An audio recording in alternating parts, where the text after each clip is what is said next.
उससे धन नहीं मांगना चाहिए, उससे कार नहीं मांगने चाहिए, उससे विवाह के लिए प्रार्थना नहीं करनी चाहिए। दुश्मनी कौन करता है? मूर्ख। फूल्स हैव एनिमीज। मूर्खों के दुश्मन होते हैं, मूर्खों के, और आम आदमी के दोस्त होते हैं। जितने लोगों को तुम नफरत करोगे उतने लोग तुम्हारे यहाँ दिमाग में बैठे रहेंगे। किसी के विकास को रोकना हो उसको नफरत करना सिखा दो। इसलिए दुनिया का एक बहुत बड़ा सिद्धांत है, there are no permanent friends, no permanent enemies. हर शहर में दो इलाके होते हैं, एक पॉश इलाका, बड़े लोगों का इलाका। लोग कहते हैं दिल्ली का पॉश इलाका है, पॉश नहीं, राजाओं का इलाका है। पढ़ने से समझदारी नहीं पैदा होती सर, होती ही नहीं। और व्यक्ति समझदारी से महान बनता है, पढ़ने से नहीं बनता। तेरा अहंकार तेरी आंखों पर पर्दा डाल चुका है। हिम्मत, साहस, उत्साह, इन हथियारों का क्या मुकाबला है सर? इन हथियारों का क्या मुकाबला है? ये ऐसे हथियार हैं, ये ऐसे हथियार हैं सर, डेयरनेस, कॉन्फिडेंस,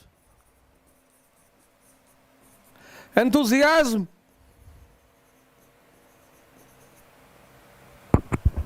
क्लैरिटी। ये दुनिया में ऐसे हथियार हैं, और ये मालिक भगवान की मोनोपोली है सर, सबके पास नहीं है। अगर ये बाजार में बिक रहे होते तो सारे अमीर हमेशा अमीर ही रहते, सारे राजा हमेशा राजा ही रहते, भगवान का अस्तित्व कभी होता ही नहीं। लेकिन जानते हैं भगवान का अस्तित्व क्या है, क्यों है? क्योंकि ये चीजें, कुछ चीजें भगवान ने अपनी मोनोपोली बना रखी है।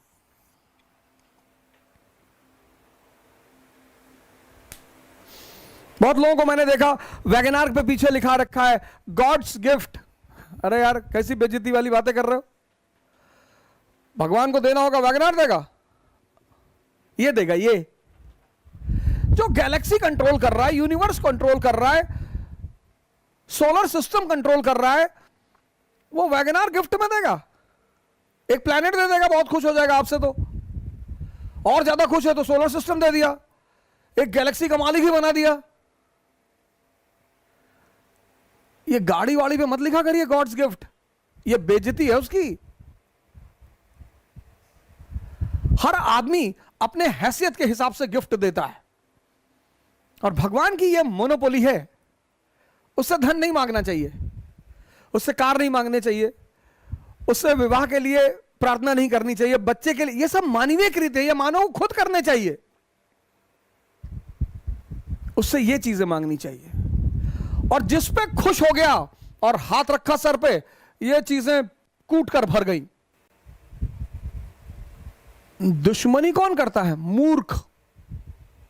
फूल्स हैव एनिमीज।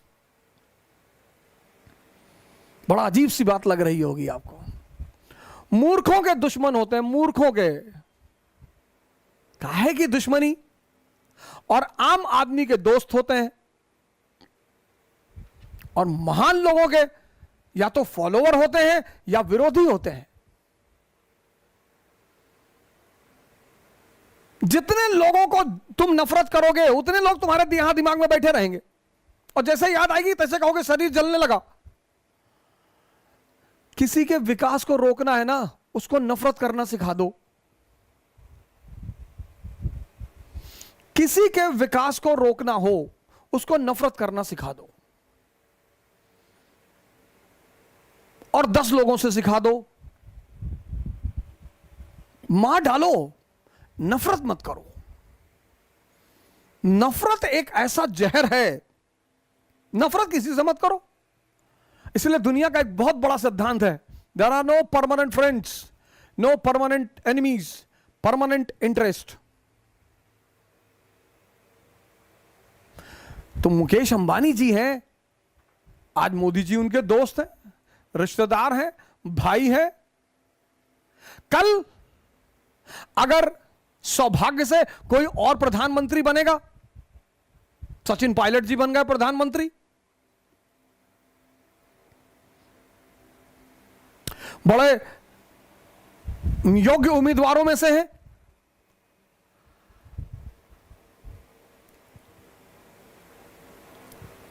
बहन मायावती बन गई प्रधानमंत्री, एक बार मुख्यमंत्री बनी थी यूपी की, मजा आ गया था जी। बस वही सिद्धांत पर वो चलती रहती, बस उसी सिद्धांत पर कि जनता की शांति और प्रॉस्पेरिटी। जब वो पहली बार यूपी की प्रधानमंत्री बनी और उन्होंने लॉ एंड ऑर्डर मेंटेन किया, हर आदमी ने उनको अपना नेता मान लिया, हर आदमी ने, बच्चा बच्चा, किसी भी जाति का, किसी भी धर्म का, सबने उनको अपना नेता मान लिया कि बस बस भैया, बस भैया बहन जी को लाना है भैया। फिर बाद में पता नहीं उन्होंने क्या सोचा, तुम अंबानी जी उसके दोस्त हो जाएंगे, वो अंबानी जी का दोस्त हो जाएगा, फिर वो अंबानी जी का भाई हो जाएगा। इसीलिए दुनिया में जो बड़े लोग हैं जिनको आप वीवीआईपीज बोलते हो, वो कभी सामान्य लोगों के साथ नहीं रहते, कभी। हर शहर में दो इलाके होते हैं, एक पॉश इलाका, बड़े लोगों का इलाका। लोग कहते हैं दिल्ली का पॉश इलाका है, पॉश नहीं, राजाओं का इलाका है। हाँ वही,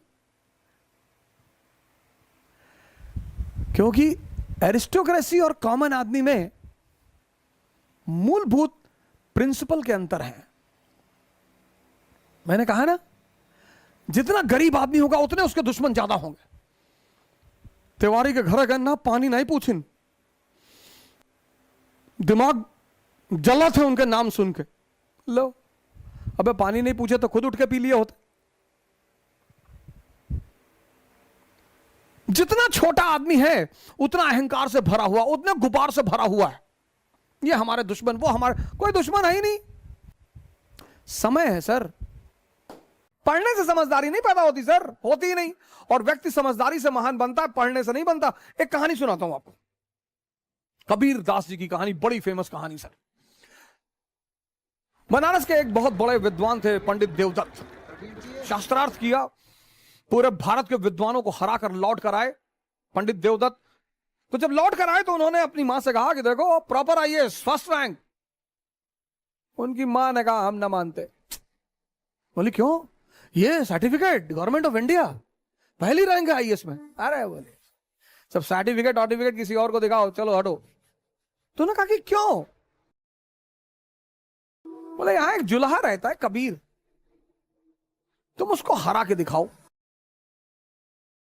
बोले कबीर?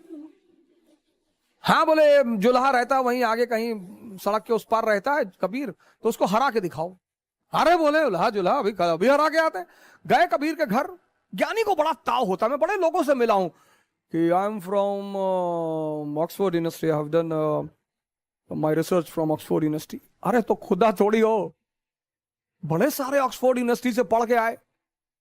सुखिल बोलते ना कि my uncle lives in Canada. अच्छा, तो कनाडा में बहुत सारे चपरासी भी हैं। हर आदमी कनाडा में इंडस्ट्रियलिस्ट थोड़ी है। अहंकार, हम ये हैं, हम वो हैं।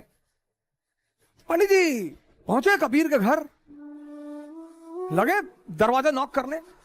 अहंकारी बड़ा उत्तेजना में रहता है कि मैं कौन? गजोधर सिंह। अरे गजोधर सिंह, लगे दरवाजा पीटने। तो उनकी बेटी निकली कमाली, बोली जी बताएं। कबीर कहां है? बोली वो तो बाजार गए हैं चद्दर बेचने के लिए। बोले चद्दर बेचता है? हाँ। बोले बुलाओ उसको। बोले वो शाम को आएंगे। अरे बोले शाम को नहीं, इतना टाइम नहीं मेरा, बुलाओ, बोलो पंडित देवदत्त आए। अरे बोली वो अब कहां जाए बुलाने, वो कहीं बेच रहे होंगे, अब शाम को आएंगे, आप आइएगा शाम। हट, प्रोटोकॉल, प्रॉपर आईएएस, बुलाओ अपने बाप। वो बेटी बेचारी भागते हुई बाजार गई। बोले कोई भौकाली आए हैं और बड़े फैल रहे हैं, बहुत चौड़ा हो रहे हैं। बोले क्या नाम है? बोले कोई बता रहे हैं कि प्रॉपर आईएएस है, फर्स्ट रैंक है आईएएस में, वो पंडित देवदत्त नाम है। कबीर ने कहा अच्छा तो बैठाओ, पानी वानी पिलाओ। बोले बैठ ही नहीं रहे, और पानी पीना तो दूर, आग उगल रहे हैं, वो एकदम मशीन गन बने हुए हैं। कबीर ने कहा अच्छा चलो। कबीर आए तो पंडित जी मिले। उन्होंने पंडित जी को प्रणाम किया कि पंडित जी नमस्कार, शिष्टाचार है। हाँ हाँ हाँ हाँ ठीक है, तुम्हारा नाम कबीर है? बोले जी हाँ। बोले हम तुमसे शास्त्रार्थ करने आए हैं। बोले हमसे? हाँ। बोले मैं फर्स्ट रैंक है मेरा आईएएस में, मेरा नाम सो एंड सो है और ये मेरी अपॉइंटमेंट लेटर है। अरे बोले आप इतने महान आदमी, और आपको इतना कॉमन सेंस नहीं पैदा हुआ कि हमारे पास शिक्षा का अधिकार ही नहीं है। हम तो नीच जात के आदमी, जुल्हा, हम तो पढ़े ही नहीं। अनपढ़ से कैसे शास्त्रकार करोगे सरकार? बुद्धि मर गई आपकी। तो देवदत्त को लगा कि हाँ यार, बात तो सही कह रहा है, ये तो पढ़ा लिखा है ही नहीं, इससे मैं बहस कैसे करूंगा। तो देवदत्त ने कहा तो तुम हारी मानते हो? बोले सरकार हम तो पहले से हारे हैं। देवदत्त लौट के आया, बोला यार किसके यहां भेज दी थी मरा हुआ आदमी? जाके बताया हम गजोधर सिंह। लगा कांपने ऐसे ऐसे करके, और पैर पकड़ लिया, रोने लगा, कहा भैया माफ कर दो। उसकी मां ने कहा मैं ना मानती, लिखा के लाओ। ऐसे तो ना मैं मानूंगी, लिखा के लाओ। लिखा के फिर आए पंडित जी, बोले लिख के दो। बोले पंडित जी आप कुछ प्रॉब्लम है आपको, जब मैं पढ़ा नहीं तो लिखूंगा कैसे? फिर इनको बड़ी बेइज्जती महसूस हुई कि हाँ यार पढ़ा तो है नहीं। तो पंडित उन्होंने कहा आप लिख लो जो आपको लिखना हो। तो उन्होंने लिखा एक कागज पे कि मैं कबीर पंडित देवदत्त से शास्त्रार्थ में हार गया। बोले इस पर दस्तखत कर दो। अरे बोले भैया दस्तखत ना हो पाएगा, अंगूठा लगा देते हैं। बोले हाँ लगाओ लगाओ, जो भी लगा लगाओ, अंगूठा लगाओ। तो लगा के अंगूठा वो लेकर आए और कागज दिया अपनी मां को, कहा ये देखो अब मानती हो? तो मां ने कागज पढ़ा तो उसमें लिखा था कि मैं पंडित देवदत्त कबीर से शास्त्रार्थ में हार गया। तो मां हंसने लगी, बोली मुझे तो पता था कि तू हार जाएगा। पंडित जी बड़े सख्ते में आ गए, बोले अरे तो प्रिंटिंग मिस्टेक हो गया। फिर भाग के आए। तो कबीर ने कहा यार एक काम करो, 10-12 पेज में लिख लो, हम सब में अंगूठा लगा दे, बार बार आके परेशान ना करो, उनको चद्दर बेचने होता, खाने का टाइम है यार। तो पंडित जी 2-4 कागज में लिख लिया कि हम लिख के अंगूठा लगवा लिए। तो जितने कागज में लिखे ला के अपनी मां को दिए कि साहब ये है। हर कागज में लिखा हुआ था मैं पंडित देवदत्त कबीर से शास्त्रार्थ में हार गया। मामला बड़ा गंभीर हो गया, राजा के पास पहुंचा। सुल्तान, दिल्ली सुल्तान के पास मसला पहुंचा कि देवदत्त ने कहा कि पंडित सरकार ये तो बड़ा जो है बेईमान आदमी है, ये कुछ तंत्र विद्या जानता है सरकार, मैं लिखता कुछ हूं, लिख कुछ और जाता है मेरे सामने लिखो। तो पंडित जी ने लिखना शुरू किया कि मैं पंडित देवदत्त कबीर से हार गया। सुल्तान ने एक मारा तमाचा की, खुद ही गलत लिख रहे हो। तो उसकी मां हंसने लगी, बोली तू कब समझेगा, तेरा अहंकार तेरी आंखों पर पर्दा डाल चुका है। ये होती है समझदारी। राजशाही जो है ना, राजशाही वो शिक्षा का खेल नहीं है। राजशाही शिक्षा का खेल नहीं है। शिक्षा इंफॉर्मेशन देती है बस। शिक्षा कभी पंडित जवाहरलाल नेहरू के शिक्षा की बात होती है? नहीं, ऑक्सफोर्ड से पढ़े थे बस। उनसे ज्यादा ज्ञानी थे वीडी सावरकर, अंबेडकर, बोस। लेकिन पंडित नेहरू भारत के और विश्व के एक सफलतम नेताओं में से एक हैं। क्यों? समझदारी है।